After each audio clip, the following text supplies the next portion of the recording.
Kevin, defensively, we obviously hear a lot about Virginia. What is it, from your perspective as a coach, that they do that's so befuddling for teams that they play? I think it's their ability to play the entire possession. I would venture to say that their pick and roll defense is the best in the country, and so what college basketball has sort of evolved to the last few years is late clock offense now has become a la the NBA pick and roll, some form of pick and roll, and their pick and roll defense is, in my opinion, the best in the country. So you combine that with an offensive scheme that forces your defense to play defense for long periods of time, and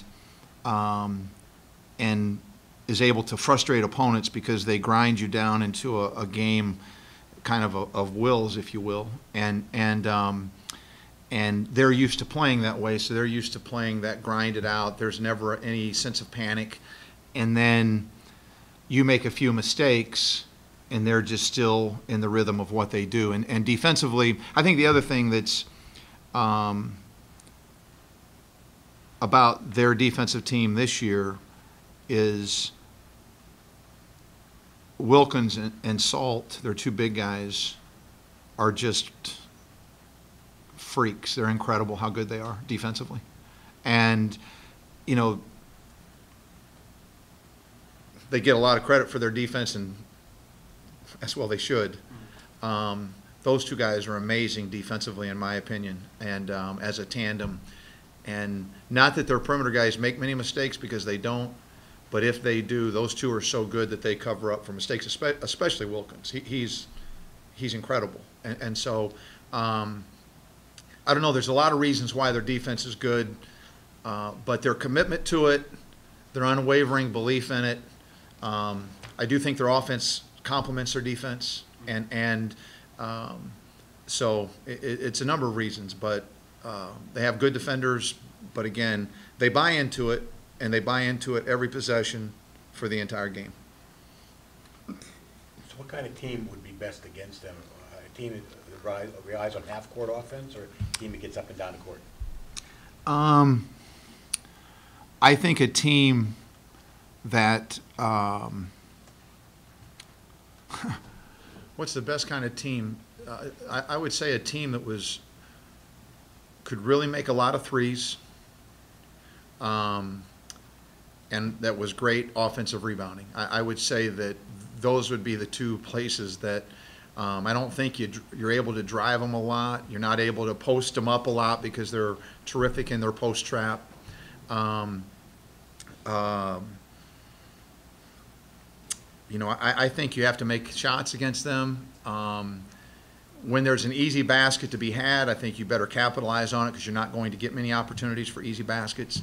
And then again, a team that could be a really good offensive rebounding team, but Duke's a really good offensive rebounding team, and they didn't beat them. So, you know, again, that's I'm not sure. There haven't been many. I mean, West Virginia beat them in a great game right before we played West Virginia earlier in the year, and then Virginia Tech played unbelievably to beat them in Charlottesville a couple weeks ago. So there's not a lot of history of teams beating them. With only 2 regular season games left, is there one guy on your team who really sort of comes to mind when you think of who's made the biggest stride, from sort of the kid who showed up on campus in the summer to the one you watch now playing in high-level ACC games?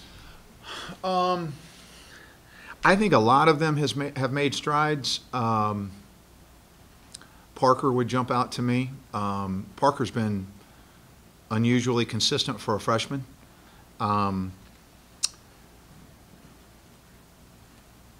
You know, in terms of where they were when they got here and right now, I mean, I could point to a lot of them. Terrell's made huge strides, and again, I think he's got a long ways to go yet, but he's made some really big strides. But I think I could pick almost any of them in certain situations and at certain times. All of them have been up, all of them have been down. I mean, you know, they've all had their moments, but they've all struggled at times. And so Parker's probably been the one that's been the most consistent, I would say. You know, we were talking about Virginia's defense a little bit earlier there, Kevin. I don't know if it's a misconception of the pack line, but a team like you all that shoots so many threes, does it give you some kind of hope that, hey, if we have a really hot shooting day, we can be competitive with them, since those kind of defenses, like in some cases, don't necessarily press that far up on you? Well, we'll have to have a really good shooting day to have a chance to win this game. I mean, I don't think there's any question about that. But again, I think that you have to make some threes against them, because if you can, and you get, when you make threes against people, especially if you can do it consistently, that gets any defense a little bit more spread out. The thing about their defense is they don't really waver from it. They don't, you know, if you hit some threes against them, they're going to keep playing their defense the way they play it, and they know over the course of time they're going to hold you to 20-some%, whatever it is that they're holding their opponents from three. But you know, yeah, you've got a little bit of a puncher's chance if you can make some threes, and sometimes that's the best way for us to score. So, you know, I'm sure we'll shoot our share of them tomorrow. Hopefully, they won't all be under tremendous duress, because, again, you just don't seem to get anything easy against Virginia's defense, and they just do a terrific job of contesting shots and contesting what you try to do when you get into, you know, kind of what they consider the operational area. Anything else? There was a report today, Kevin, that came out that connected Wade Baldwin with the agency that was named in the FBI investigation. You know, he had met with them. You know, there was nothing specified in terms of payments or anything, but they had said that he had met with them in early March of 2016. I don't know if you had any knowledge of that, or. No, I did not have any knowledge of that. I think Wade came out and made a statement that he met with several agencies and confirmed that maybe he had a meeting with the Dawkins guy. I don't know. I don't know Andy Miller and I don't know Christian Dawkins, but confirmed that he had a meeting with them. Said that neither that agent or any other agent ever paid for any meals or anything for him, and I could certainly believe that, because Wade comes from a family that, you know, doesn't have to have that, doesn't need that. But that was my, you know, when it came out in that report today, that was my first knowledge of it. I had no idea, I'm glad to see what Wade said about it. But like I said, Andy Miller and Christian Dawkins could walk through that door right now, and I wouldn't be able to tell you who they were, because I don't know what they look like. I've, to my knowledge, never seen them, never met them, never spoken to them or anything. There's a lot of programs that have current players that are listed in that report, some teams that you played this year. I mean, just what's your reaction to sort of the whole, everything that came out this morning and teams sort of denying it, basically, and the state of college basketball as we near tournament time? You know, I hope that I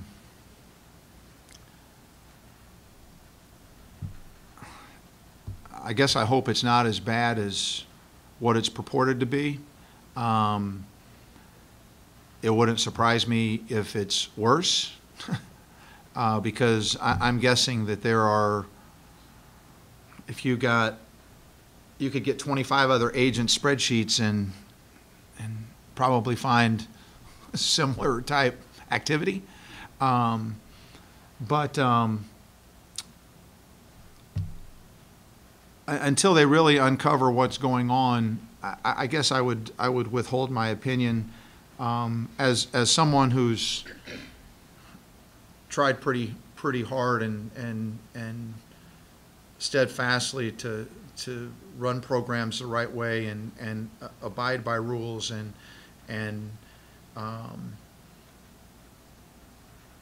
abide by the rule book and all of that, I'm offended by those who intentionally break rules.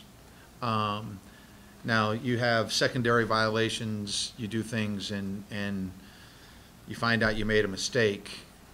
We've all done that, I've done that, okay?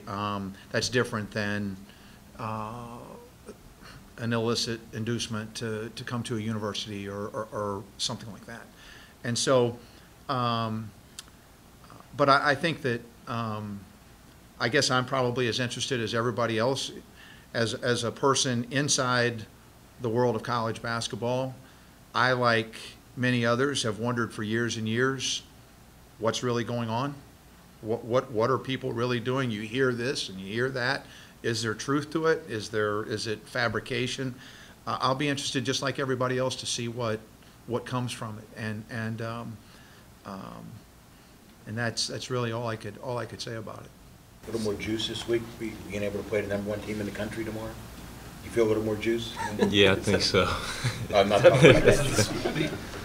I think so. It's something to look forward to, I guess. Something to get us excited, because there's only one team tomorrow that gets to play against the top-ranked team in the country, and that's us. So I guess we got to try to take advantage of that opportunity. From what you guys have been able to see on film, what the Virginia does defensively, I mean, their stats are pretty crazy. You hear a lot about them. From what you can tell, what is it that they do that to you seems so effective?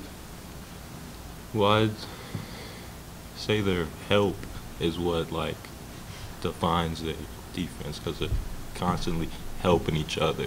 And when someone gets beat on a drive, they're always there in the lane to help out their teammates. We actually play real similar to them, but obviously they've been playing that defense for a lot longer than we have, so they're more advanced at it. But they play hard out of it. They hedge those pick and rolls hard, tag all the cutters hard, and they want you to play offense for 25 seconds every time. So Is it kind of surreal in some ways that your freshman year is almost over? yeah, I think so.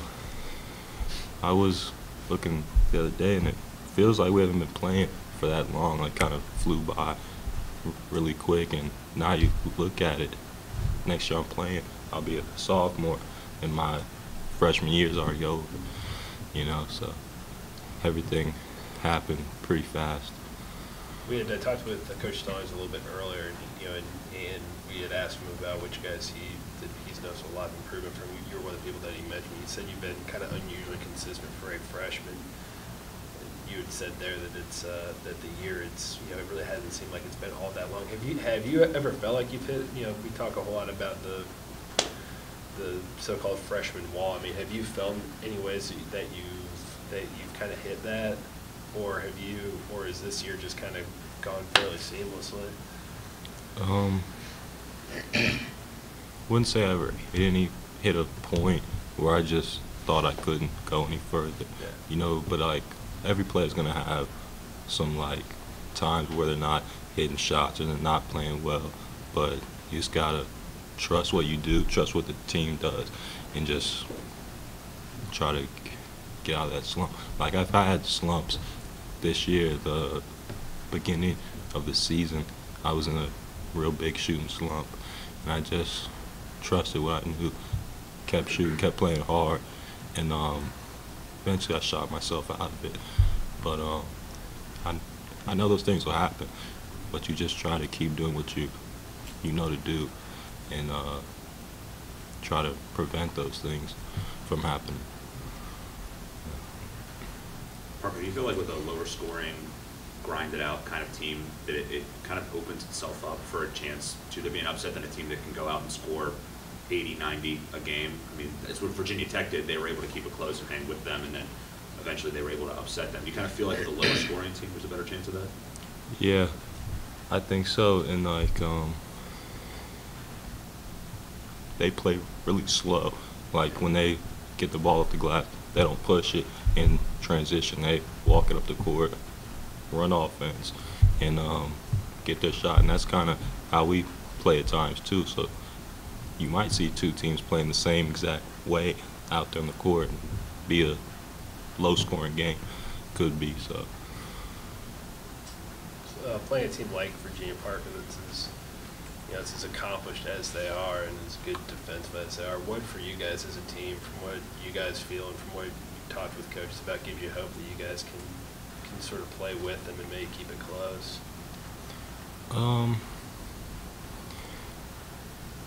Well, if you look at that team, they're not like the first-ranked teams in the past, like that have all these draft picks and all that. Like, that's not what makes Virginia good. What makes them good is they play so hard and they play as a team, and that's why they're so good, because they play so well together.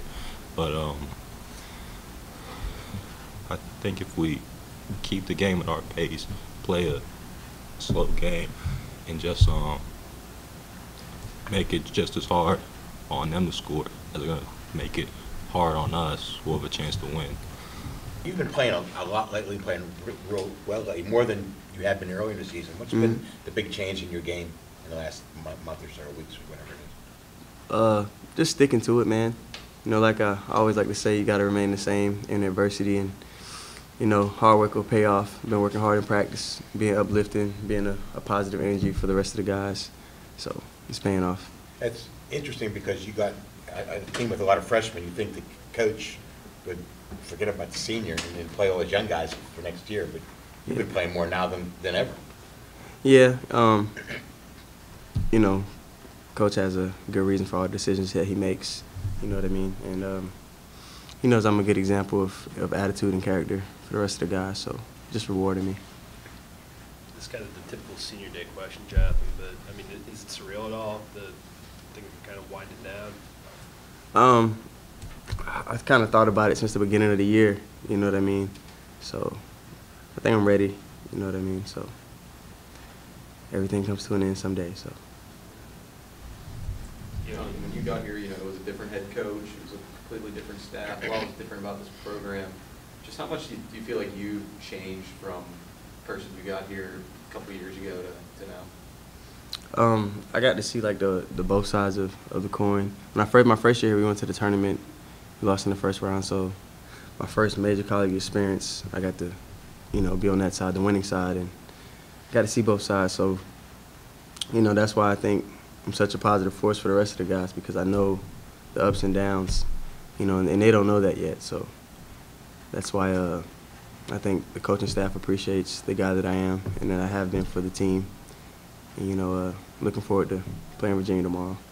What sort of message, or I guess what kind of senior wisdom through some of these tough times this year have you tried to impart on the younger guys?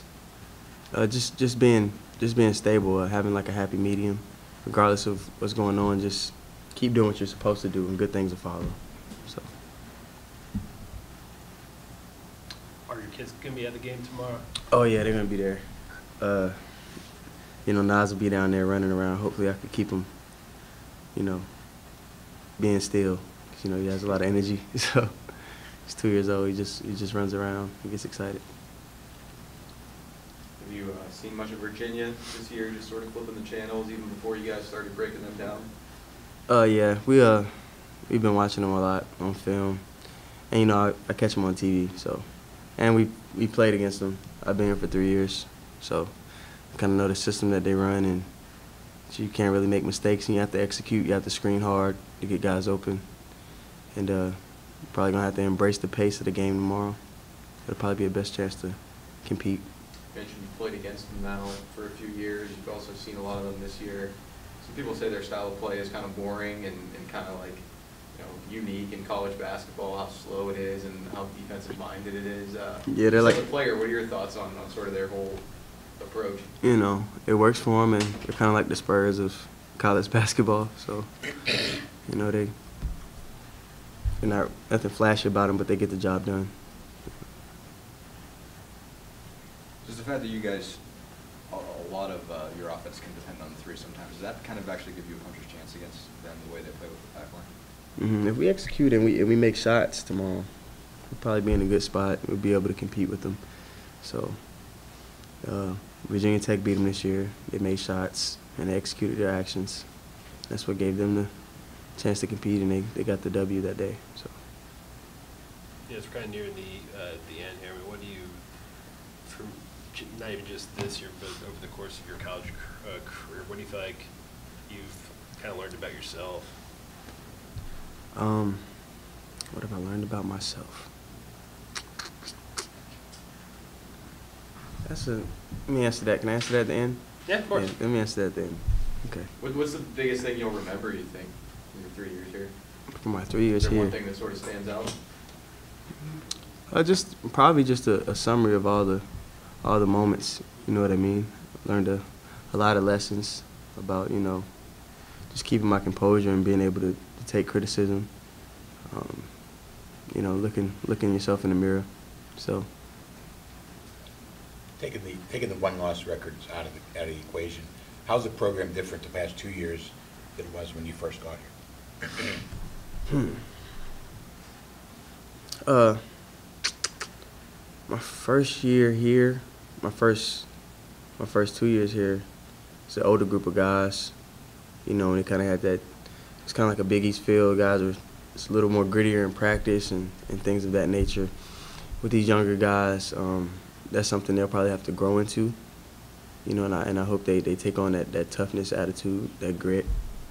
But you know, it's just a growing experience. So, you know, I'm sure, and I have the utmost faith in these guys. I think they're going to grow into a very special group. So, but that would be the biggest difference, just the mentality. You know, you had a bunch of guys that were experienced and that had been in those tough games and in those dogfights and had a little bit more experience. So. What's the biggest difference between the coaching staff? The coaching staff, I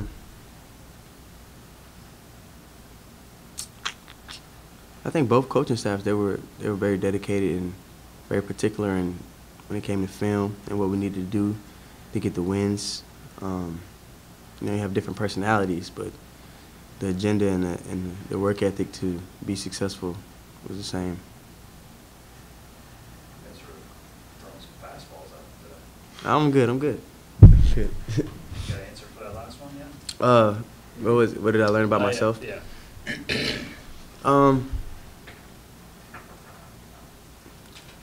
You know, not to toot my own horn, but I feel like I'm a pretty mentally tough individual. I could go through some stuff and be okay, dust myself off. You know what I mean? Had some struggles here. My first year here, I lost my father. I lost a lot of family members. Being up here, I wasn't able to be close to home to be around them. You know, I stayed mentally stable, came to practice every day, was the same person. So that would probably be something I learned about myself, that mentally tough.